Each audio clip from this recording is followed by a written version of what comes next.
It's the 1990s. The two great empires have been facing off for 5 decades. But after years of propaganda, walls, tanks, coups, and fear, and spies, and nuclear tests, and a lot of close calls, this Cold War finally started to thaw. And quickly. Here's President Ronald Reagan walking out of a building in Iceland with the leader of the Soviet Union. They're talking about peace. We have an agreement, sir! Will you meet again? And they did meet again. Look, here's Ronald Reagan in Moscow, the enemy's capital. After Reagan, George Bush Sr. kept up the momentum towards peace. People were ecstatic. Walls came down, armies stepped aside, world peace seemed achievable for the first time in human history. And they called it the end of history, the triumph of liberal democracy, spreading throughout the globe, that would surely lead to the end of conflict and of empires, prosperity and peace above power and war. Pretty inspirational stuff, right? Yeah, well, it didn't happen like that, unfortunately. What we thought was gonna happen didn't happen. Dude, I bought these exact 2 lamps. What the fuck? Well, stuff, right? Yeah, well, it didn't happen like that, unfortunately. What we thought was gonna happen didn't happen. Today, countries are once again preparing for war. They're cutting ties with each other, and the world is looking a lot more like those old Cold War days. So what happened? Could we have avoided this? And whose fault, if anyone's, was all of this? Here in the political West, we mostly blame Russia and China for greedily trying to disrupt the US-led, rules-based order that has brought the world so much peace. They are the bad guys. But what if that's wrong? Half of the people watching this video just opened up a new tab and typed, Johnny Harris funded by Russian government, ? But seriously, this video is going to be controversial because I'm going to talk about a narrative that we don't talk about much in the West, but I feel like is vital for us to understand and to explore. Today, I'm intentionally going to take off my normal lens of my biases and my versions of history that I'm exposed to most, and intentionally put on a different lens, seeing a version of history where the West isn't necessarily the good guy in recent decades. I'm doing this because I think this kind of thinking is exactly how we better understand each other, how we can better understand how we got ourselves into another Cold War. And I think from this narrative, though I don't agree with every aspect of it, I think there are lessons we can learn, lessons that hopefully can help us avoid another catastrophic global conflict. As always, the sources for every assertion in this video are in a document that is linked in the description. And with that, let me show you how the West created the new Cold War. So far, there's nothing wrong with this. There's nothing wrong with looking at something from somebody else's perspective to understand like why they might do the things they do. This it's not nothing. It hasn't technically said anything wrong yet, but. Okay, so the year is 1991. The Cold War is over, thanks in large part to this guy, who we saw earlier being all lovey-dovey with Reagan and Bush. Mikhail Gorbachev was the last Soviet leader, and he was laser-focused on peace, on de-escalating tensions between the two empires. Gorbachev said, look guys, this Cold War, we don't need it. We need to move beyond it, especially in the age of nuclear war. We need to move beyond it, especially in the age of nuclear war, which could destroy all of humanity. That's Richard Sakwa, an expert on the geopolitics of this time, whose book is a rigorous academic argument for the narrative I'm exploring today. The Cold War ended, the Berlin Wall came down, the Soviet Union disintegrated into 15 other states. The biggest of those countries was Russia, which was the continuation of the Soviet Union's government. The answer was clear for most people. The United States and its allies were the victors in this war. Capitalism and democracy had prevailed, while communism and autocracy had collapsed into itself. But wait a minute. That's not how Russia saw it. Russia is not a defeated power. It never. Moscow refused to say that it was something like Germany or Japan in 1945. It wanted to be a co-creator of a post-Cold War order. Russia wanted to proactively join the West, but not as a subordinate, not as a loser, but rather as a partner, to rebuild an international system of cooperation based on, quote, the goals and principles in the UN Charter on equitable and partnership relations among states. In other words, they wanted to help build a system that was based off of international laws, where our differences are worked out through institutions instead of the old way, where the most powerful empires would build big military alliances and set the rules for everyone. It was always a sense of we escape this Cold War together. There are no winners in a Cold War, only losers. But there are only winners in ending a Cold War.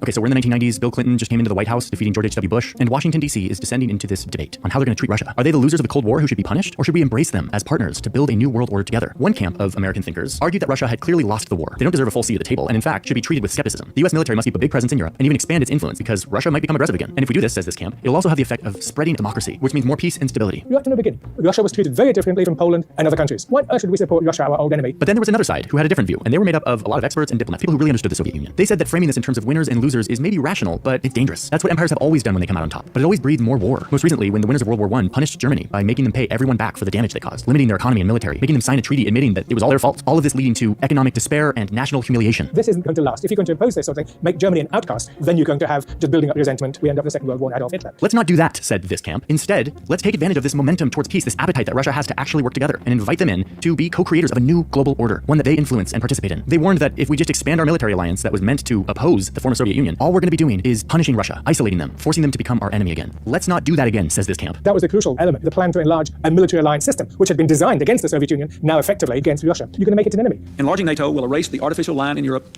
drawn by Stalin at the end of World War II.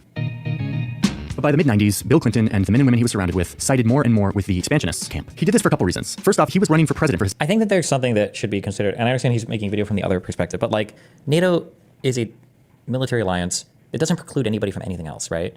Like theoretically, if Russia doesn't want to attack any country next to it, it shouldn't matter if they're NATO or not, right? I'm trying to think if there's like a prohibition on buying. The only thing I think of is maybe you can't buy weapons from Russia or something if you're in NATO. Maybe, I don't know if that's true or not. But like you should be able to like trade, travel, form treaties, like buy like agreements or whatever. Like you should be able to do everything else. It shouldn't matter that much, no? Like second term in 1996, and he needed the Polish-American vote. And so one of the things Turkey has S-400s, you can buy that? Oh, okay. that he would say at campaign rallies was, we're going to expand NATO to Poland to like rally Polish Americans to vote for him. But it wasn't just that. It was also because the administration was looking at Eastern Europe and seeing a lot of instability. This place was in chaos in the 90s. It was unstable, it was uncertain, made up of delicate new democracies that were all... Turkey buying those is the reason they lost access to the F-35, so okay. This place was in chaos in the 90s. It was unstable, it was uncertain, made up of delicate new democracies that were all sitting in the shadow of America's old enemy. So let's lock them in as our allies so they don't descend back into Russia's orbit, says Bill Clinton and his people. But wait, hold on. Russia doesn't have an orbit right now. It's the mid-90s and Russia is in shambles. Their entire system just collapsed and their country is in chaos. Okay, but all these Clinton people were like Cold War people. They'd had deep mistrust towards Russia and the Soviet Union, and they didn't feel certain that Russia wasn't going to become aggressive again someday soon. They needed to lock in the countries of Eastern Europe with their military alliance, just in case. And this is... Okay, I feel like this is going to be a little bit weird if he doesn't mention the fact that to join NATO, one, everybody has to vote that you are allowed to join, and then two, they have to want to join. Like, we didn't force any of these people to come in, right? Like, when people on the other side of the debate really start to sound the alarm bells. So many wise US leaders all say this was a mistake of historic proportions. And they were very worried. Chief among them, this guy, George Kennan. Who is he and why is he a valid opinion in this moment in the 90s as a critic of NATO enlargement? He was one of the most respected US diplomats of our time. Ambassador George Kennan, he is one of America's most admired analysts of foreign policy. George Kennan was a US ambassador to the Soviet Union for a very long time. He understood this region better than maybe any other American. He was, quote, one of the great American statesmen of the 20th century. Kennan is 94 years old at this point, and he's freaking out about the idea that Bill Clinton wants to expand NATO into all of these former Soviet countries. Here he's writing a New York Times op-ed saying that expanding NATO would be the most fateful error of American foreign policy of the entire post-Cold War era, and that this expansion would make the founding fathers of this country turn over in their graves. What did he fear would happen if NATO expanded? It would alienate Russia, and it would bring to power in Russia a government hostile to the West. And he gets really specific. I mean, this guy really understands Russia. He says that expanding NATO would, quote, inflame the nationalistic, anti-Western, and militaristic tendencies in Russian opinion to have an adverse effect on the development of Russian democracy. It would restore the atmosphere of the Cold War to East-West relations, and it would impel Russian foreign policy in directions decidedly not to our liking. I mean, let that sink in for a second. This is the mid-90s. This guy's predicting that if we expand NATO, it will inflame the nationalistic, anti-Western, and militaristic tendencies in Russian opinion. I mean, it kind of sounds like this guy has a crystal ball. But Clinton proceeds with his plan. The Soviet leader at the time is angry at this, saying that if NATO expands, he sees, quote, nothing but humiliation for Russia. We'll have the result what happened with Germany in the interwar years. We have a unique opportunity. NATO needs an enemy, it needs an external. And if it doesn't have an enemy, it will generate one. Now, quick thing here. George Kennan, the diplomat who was freaked out about the fact that NATO was expanding in the 90s, isn't saying this because he's like worried about Russia. He's saying this because he's like, this is going to come back to bite us. This is a bad idea. And look how bummed he is at the end of this article. Quote, this has been my... I feel like most of the predictions about like this is going to come back to bite us, there was this idea, I think Mearsheimer was one of the people that popularized it, that the expansion of NATO and unipolarity would cause like a collapse or a meltdown of Europe post-Cold War, but I don't think that ever really happened. And to say that like anything that Russia is doing today or in 2022 or 2014 in Ukraine, this is the result, I don't know if that's even a good argument because Europe has been relatively stable. I mean, I guess like say for Yugoslavia, like for the most part, Europe's been doing pretty good for the past like multiple, like 3 decades. Ignore Russia's invasion of Ukraine, but... life, and it pains me to see it screwed up in the end.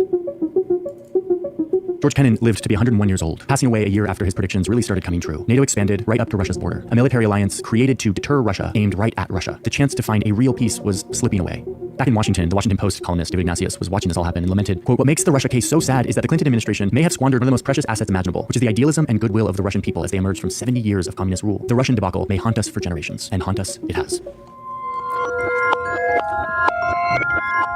Okay, but hold on. Let's just check in really quick because I know some of you are like, whoa, what is this guy saying? Let me make a few points very clear. The US deciding to shape the decisions in post-Cold War Europe so that NATO would expand was the rational thing to do. Any rational big country looking out for self-interest would probably do the same. This is how powerful countries are expected to behave. Skeptical of their former enemy who they just fought the last 50 years of tense proxy war with, they had a right to do this, and the countries who joined NATO had a right to do it too, and they joined for their own desires, their own free will. No one forced them. What I'm trying to say here is that while they did make a rational strategic decision, what they could have done in this really opportune window of potential peace is make the perhaps less rational, self-serving decision to say, you know what, Russia, old enemy of ours, we don't really trust you, but we see that you are earnest in trying to build a positive peace in Europe and around the world. We see that you have national pride and that you're not going to be subservient to the United States in building that peace. And so come to the table and let's work on this together. Let's roll up our sleeves and do whatever it takes to make sure that we don't end up in another global conflict, because those are really bad. American leaders could have done this in the 90s. And in fact, we already kind of had a great blueprint on where to start. If we had had this charter a few years ago, and above all, the will to use it, millions now dead would be alive. After the world almost completely ripped itself apart in the Second World War, we all came together and built a new world order that would ensure that this wouldn't happen again. Peace, the world decided, would only be achieved if we embraced our former enemies and then created a set of laws and agreements, treaties and charters that would set up some common rules for everyone. Governments could run their countries as they pleased, but when doing stuff on the international stage, they had to obey the rules. The most powerful countries would get some special leadership privileges, but even they had to still obey the rules, which was a big change from the old days, where big powerful empires set the rules in their region and no one could tell them otherwise. And guess what? In the aftermath of World War II, we kind of did it. We set up this system and we all agreed to it. This system started with the United Nations, but soon grew into something much bigger, much more powerful. The United Nations is just a centerpiece of a larger international system. And on its basis, we've had... Hold on, just to be clear, the problem with the world before wasn't that large countries were dictating the rules to everybody else. It's that the rules fucking sucked. That was the issue. The issue is that, like, if I want to invade you, if I want to steal your territory, if I want to steal your resources, if I want to colonize you, I get to do it. It wasn't the big powers were setting the rules. It's that the rules that they were setting were incredibly favorable to the big powers and very disadvantageous if we were a smaller country. Like, yeah, we definitely reshuffled things after World War II and then after the Cold War, but, like, it was generally with a lot more respect or favor towards smaller countries. It's undeniably true.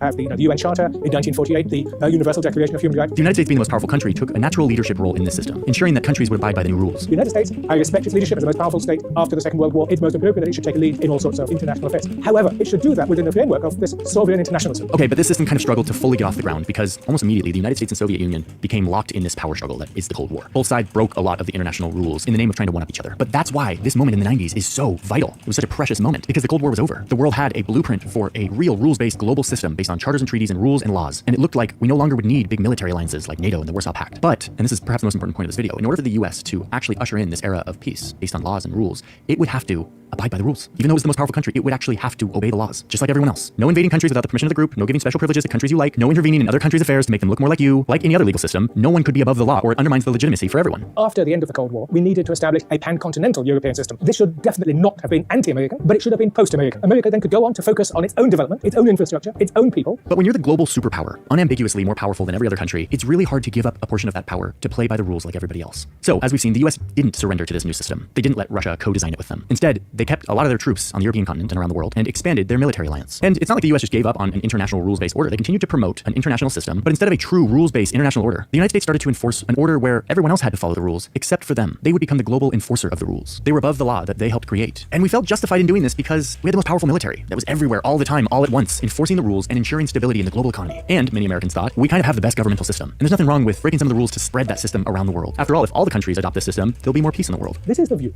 that we have the answers to history. Our societies are obviously demonstrably best. This messianic vision that we need to shape the world, educate the world, and if the world doesn't like it, we bash them over the head and use force to make them see the light. Okay, I'm being a little bit cheeky about the United States dominance over the global order and the hypocrisy built into that, but the fact is, the US being the global leader has led to an era of unprecedented peace and stability. The US protects the global economy, it ensures our financial system, it mediates peace deals and diplomacy, it responds to natural disasters, it sends peacekeeping forces, and does indeed enforce many of the rules of our global system. But my point here is that in doing so, it has also imbued itself with a status of being above those rules, able to break the rules when it sees fit. This has led to double standards, and it's led to states like Russia, China, Brazil, Mexico, Indonesia, the list is quite long, who say, no, we don't want this. I mean, you know this feeling, right? It's like when the cop or the rich guy breaks the rules and they think they're above the law. It's the most infuriating thing. It violates our most basic sense of justice. And that's kind of what's happened around the world. I'm the last to be an anti-American, but I am anti-American when it becomes this aggressive, irresponsible, lawless state. Real peace only comes when there is a system that everyone abides by. And if you don't do that, you end up with a system that produces a couple countries that are above the law and then a bunch of other countries that are angry because they see this as unfair and they start to work to undermine the entire system to change it, which is exactly what happens next. So, as predicted, NATO expands. And as predicted, Russia feels punished, isolated, and left out. Which, as predicted back in the 90s, this humiliation and isolation gives rise to politicians who rise to power by criticizing the West and promising to restore Russia's greatness in light of the great humiliation from the West. Vladimir Putin came to power right after NATO started to enlarge. And at the beginning, he said he wanted to join NATO. But with time, as the US left Russia out of this new security system in Europe, the Russian people started to become more and more angry at the West. And Putin started to play to that anger. Or, in the words of Crystal Ball George Kennan back in the 90s, the expansion of NATO inflamed the nationalistic, anti-Western, and militaristic tendencies in Russian opinion. You can see this. Putin becomes becomes more and more of a nationalistic zealot, rallying the pride of Russian greatness, calling for the restoration of Russian imperial behavior, denouncing the West for trying to weaken his great empire. Meanwhile, over here in the West, we feel totally validated for our decision to expand NATO. But by joining NATO and by expanding NATO, you create precisely the enemy that the point of joining NATO was designed to avert. So it became a self-fulfilling prophecy. See? We told you so. We're so glad we listened to the expansionists because look at Russia. They are just unhinged. And what's the solution? Continue expanding NATO. So in 2008, NATO promises Ukraine and Georgia would eventually become members. And this, to me, is where the window of peace closes.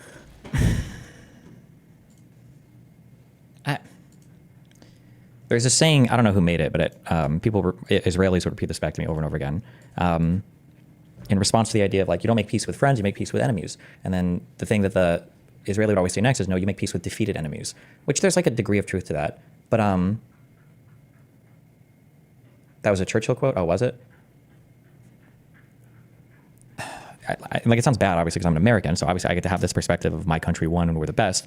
But like, after World War II, I don't think we could pretend that Germany was going to join everybody else, or like the United States in the New World Order, like on equal, well,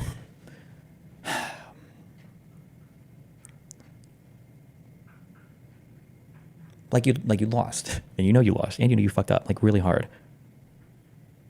It feels like Germany was more willing to let go of like the Nazi stuff and enter the New World as like a different kind of country, but like very clearly, like Germany, Italy, Japan, like these countries are countries that lost, like Japan lost, like really hard.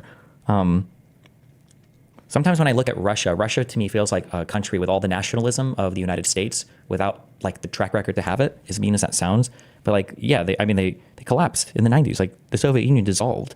The idea that that same ideology would then be invited back in as though we could pretend that that never happened and we're just going to carry on like it wasn't a complete and utter abject failure for the Soviet Union to be competitive into the late 20th and early 21st century. Like, I don't know, like it's destiny, because we went in and helped Germany and we didn't do the same thing with Russia, really.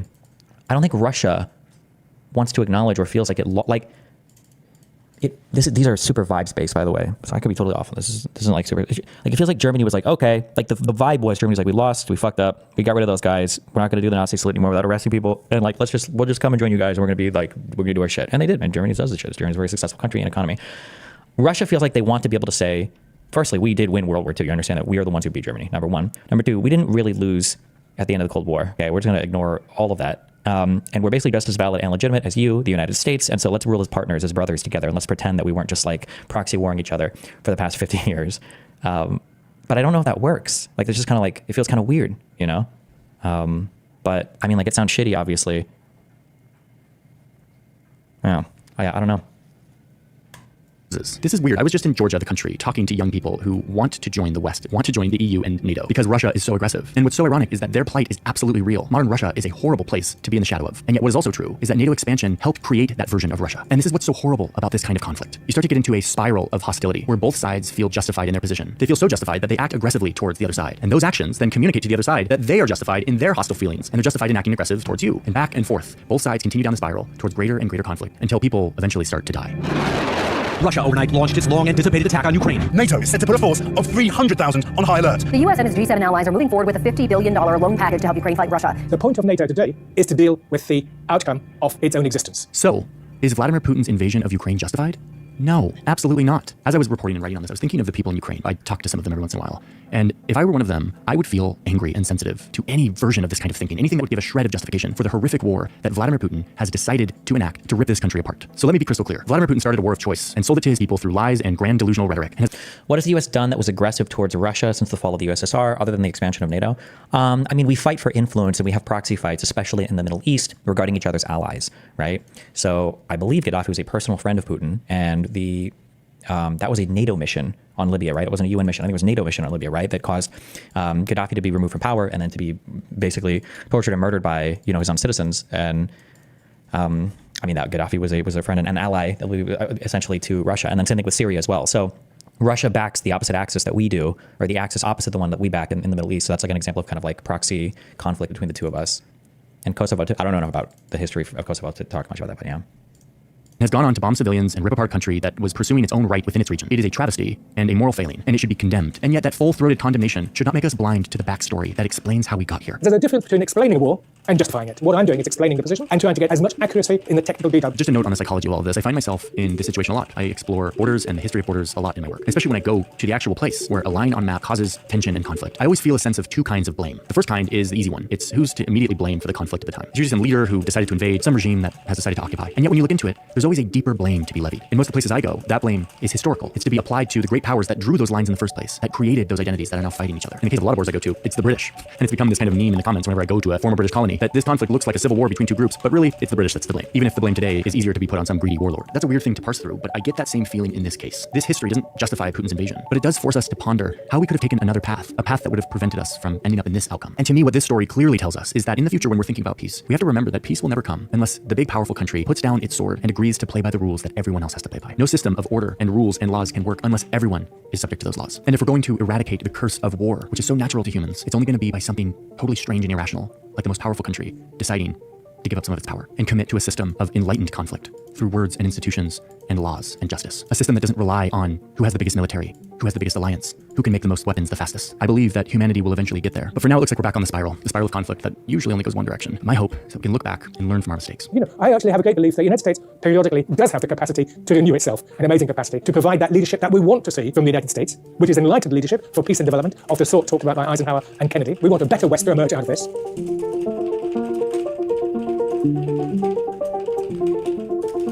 Wow.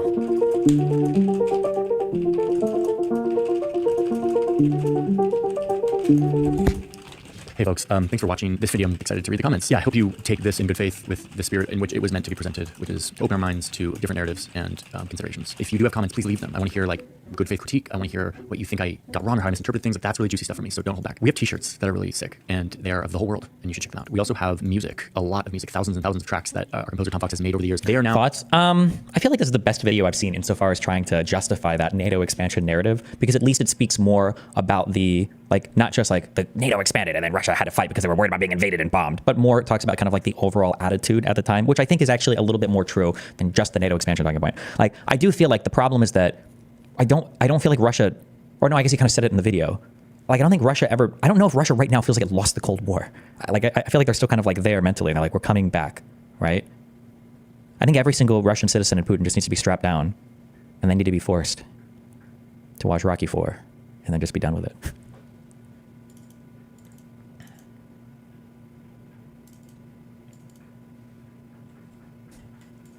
Now on a big catalog, and you can license them if you want to. That link is in the description. Check out Search Party, our new channel about geopolitics and sports. I guess it's not so new anymore. It's over a year old, and it is just growing, and people are loving it, and I'm loving it. And that's it for now. Thanks for watching today's video. Thanks for staying till the very end, and I'll see you in the next one. Bye. The noise cancellation in one of your latest videos sounds